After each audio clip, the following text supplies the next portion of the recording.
Hello बच्चों, I hope everything is going well. So बच्चों, last video में हमने देखा कि सेल क्या होता है, बेसिक ऑफ सेल्स देखें। तो आज हम एक रिवीजन कर लेते हैं कि सेल एक बेसिक यूनिट है। जैसे एक घर बनाने के लिए हमें ईंट की ज़रूरत होती है, बहुत सारे ईंट को मिला के एक घर बनाया जाता है। सेम वैसे बहुत सारे सेल्स को मिला के हमारी बॉडी बनी होती है। तो बच्चों, मिलियंस ऑफ सेल्स अगर एक जगह पे इकट्ठा हो जाएं और वो फंक्शन करें तो उससे एक टिश्यूज़ बनते हैं। टिश्यूज़, अगर बहुत सारे टिश्यूज़ इकट्ठे होते हैं तो उससे ऑर्गन बनते हैं, फिर ऑर्गन से ऑर्गन सिस्टम बनते हैं और ऑर्गन सिस्टम से एक बॉडी बन जाती है।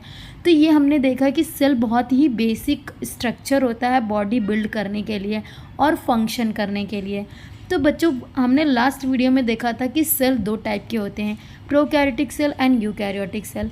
आपको डिटेल जानकारी के लिए आपको इस लास्ट वीडियो देखना पड़ेगा, जिसका मैं डिस्क्रिप्शन में लिंक दे दूँगी। सो आज हम देखेंगे difference between prokaryotic and eukaryotic cell. So prokaryotic cells क्या होते हैं बच्चों? प्रोकैरियोटिक सेल सिंपल सेल थे जो अभी तक अच्छे से डेवलप नहीं हुए हैं, अच्छे से ग्रो नहीं हुए हैं, जबकि यूकैरियोटिक सेल बहुत ही अच्छे से ग्रो हो गए हैं, बहुत अच्छे से डेवलप्ड सेल होते हैं। तो प्रोकैरियोटिक सेल हमें स्मॉलर ऑर्गेनिज्म में देखने मिलता है, जैसे माइक्रो ऑर्गेनिज्म में बैक्टीरिया हो गया, आर्की हो गया, जबकि यूकैरियोटिक हमें हायर ऑर्गेनिज्म में जैसे प्लांट्स, एनिमल्स में देखने को मिलते हैं। बच्चों, इसके डिफरेंस दोनों में क्या अंतर है, क्या सेम है, ये हम देखने के लिए नेक्स्ट मूव करते हैं।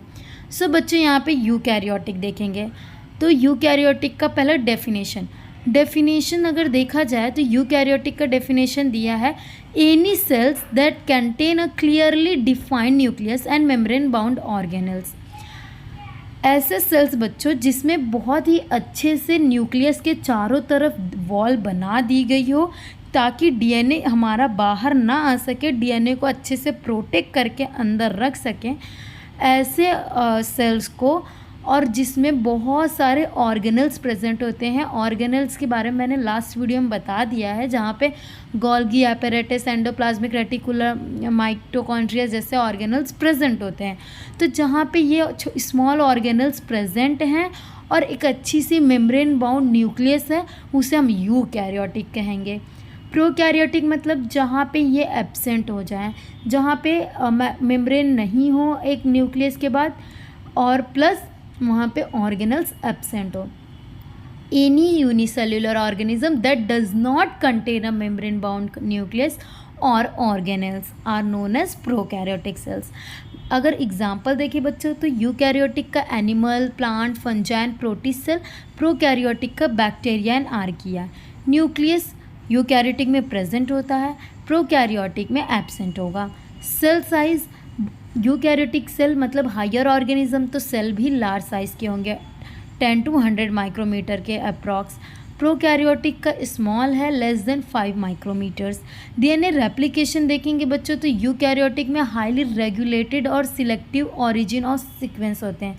मतलब अगर हम ऑर्गेनिज्म क्या है बच्चों, यूकैरियोटिक जो ऑर्गेनिजम्स होते हैं वो लार्जर ऑर्गेनिज्म है, तो उनके डीएनए बहुत बड़े होते हैं, तो उनमें मल्टीपल साइट होते हैं जहाँ से एक डीएनए को फिर से बनाया जा सके।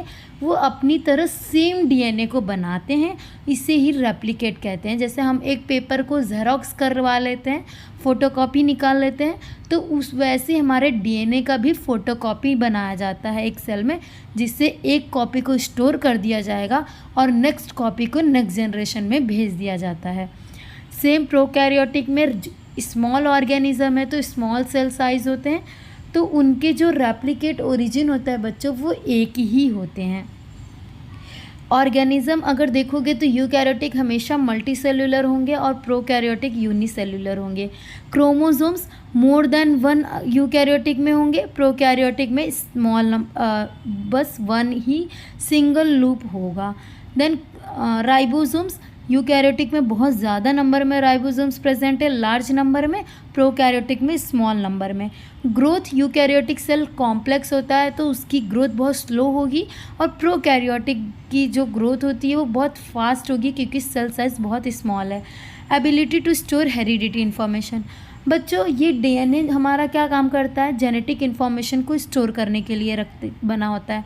तो इनमें जो इन्फॉर्मेशन स्टोर की गई है यूकैरियोटिक में अच्छी खासी स्टोर की जाती है, जबकि प्रोकैरियोटिक में भी ये इन्फॉर्मेशन स्टोर करने की एबिलिटी है। तो दोनों में स्टोर करने की एबिलिटी है। सेल वॉल यूकैरियोटिक में प्रेजेंट होता है और प्रोकैरियोटिक में भी प्रेजेंट होता है। प्लाज्मा मेम्ब्रेन और साइटोप्लाज्म भी बच्चों दोनों में प्रेजेंट होता है। जैसे कि हमने लास्ट टाइम डायग्राम में देखा था लास्ट स्लाइड में कि प्रोकैरियोटिक की यूकैरियोटिक में प्लाज्मा मेम्ब्रेन होते हैं और जिस लिक्विड में ये छोटे छोटे ऑर्गेनल्स प्रेजेंट हैं उस लिक्विड को हम साइटोप्लाज्म कहते हैं। तो बच्चे इसी तरह अच्छे से बेसिक जानने के लिए आप हमारे चैनल को सब्सक्राइब कर लीजिए, शेयर करिए और अच्छे से पढ़िए। और अगर आपको कोई डाउट हो तो आप कमेंट सेक्शन में पूछना ना भूलिए। थैंक यू बच्चों, बाय बाय, टेक केयर।